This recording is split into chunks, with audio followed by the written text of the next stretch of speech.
6th this year, the intelligence community issued its intelligence community assessment on foreign threats involving the 2020 U.S. federal elections.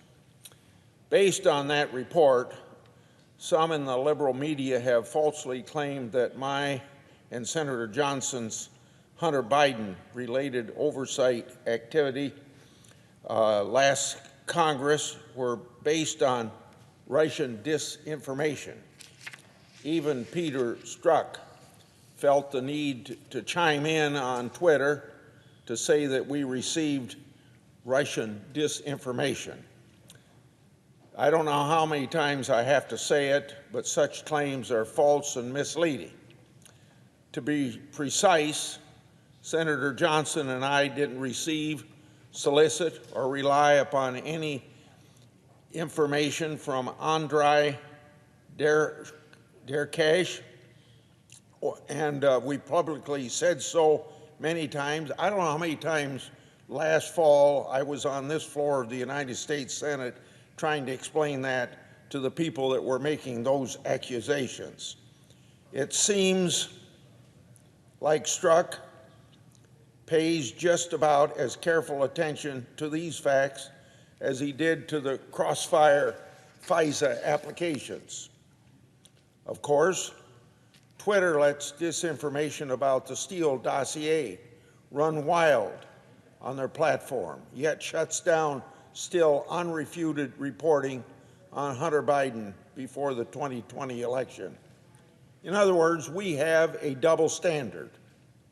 Now, regarding Russian disinformation, it wasn't Senator Johnson and this senator that dealt in it. It happens to be very clear that the other side, the Democrats, were dealing with it. Here's one quick example. If you want more, then I would refer you to Section 10 of our September 23rd, 2020 report. On July 13th, 2020, then Minority Leader Schumer, Senator Warner, Speaker Pelosi, Representative Schiff sent a letter with a classified attachment to the FBI to express a purported belief that Congress was the subject of a foreign disinformation campaign. The classified attachment to that letter included unclassified elements that attempted but failed to tie our work to Derkash efforts. Those unclassified elements were then, you know what, in this town, leaked to the press to support a false campaign accusing us, two senators, of using Russian disinformation. Then, during the course of our investigation, we ran a transcribed interview of George Kent. Before that interview, the Democrats acquired Derkash's material.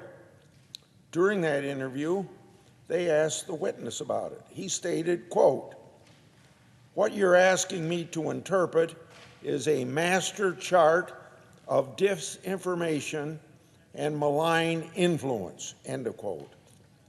At that interview, the Democrats introduced known disinformation into the investigative record as an exhibit.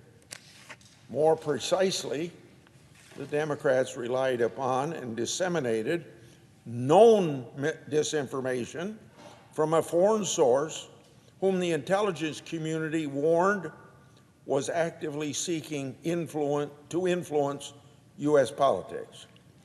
Yet, now can you believe this? They accuse this senator and Senator Johnson of doing that very thing. Now let that sink in, because there's a case of double standard around here. It's clear that the Democrats hope that their self-created disinformation campaign would drown out our report and its findings to protect candidate Biden from facts. Now that President Biden is in office, the facts aren't going anywhere. Now, I had an opportunity to serve 28 years in the Senate with Senator Biden. I liked him then. I still like him. But that doesn't mean that I like the double standard the press has towards President Biden and us Republicans. As President Biden gears up for his first press conference, he ought to answer for the fact that his family was, and possibly still is, financially connected to Chinese nationals with links to the Communist Party and the People's Liberation Army. Indeed, Hunter Biden reportedly admitted that he was well aware of some of his business associates were connected to the Communist Chinese government intelligence services. Now, double standard, where's the media in asking serious questions about that? It's also been reported that emails show Joe Biden and his brother were quote-unquote office mates with the very same Chinese nationals with links to the communist regime and its military. Now, talk about a double standard. Where is the media in asking serious questions about that? And yet they're reporting this very day about things that Johnson and Grassley did about disinformation, which I have told you so many times we never received. Now, there's this interview on television with Tony Bob Ulinsky, publicly stating that Joe Biden was aware of and possibly involved in Hunter Biden's business deals. Talk about a double standard. Where is the media asking serious questions about that? The Biden family transactions and associations in our September 20 report raised criminal counterintelligence and extortion concerns. Yet, the media, the liberal media, has ignored all of it and has failed to ask any legitimate questions. Now, don't you think that we, the people, have a right to know answers? The media certainly seems to think so. In all the doings of the Trump administration, if the story I just laid out here was about Trump, I'd guarantee you it would be all over the news. It's perfectly legitimate and reasonable for Congress and the news media to question the Biden administration about these global financial transactions and associations. It's perfectly legitimate to ask how they could impact Biden administration's foreign policies.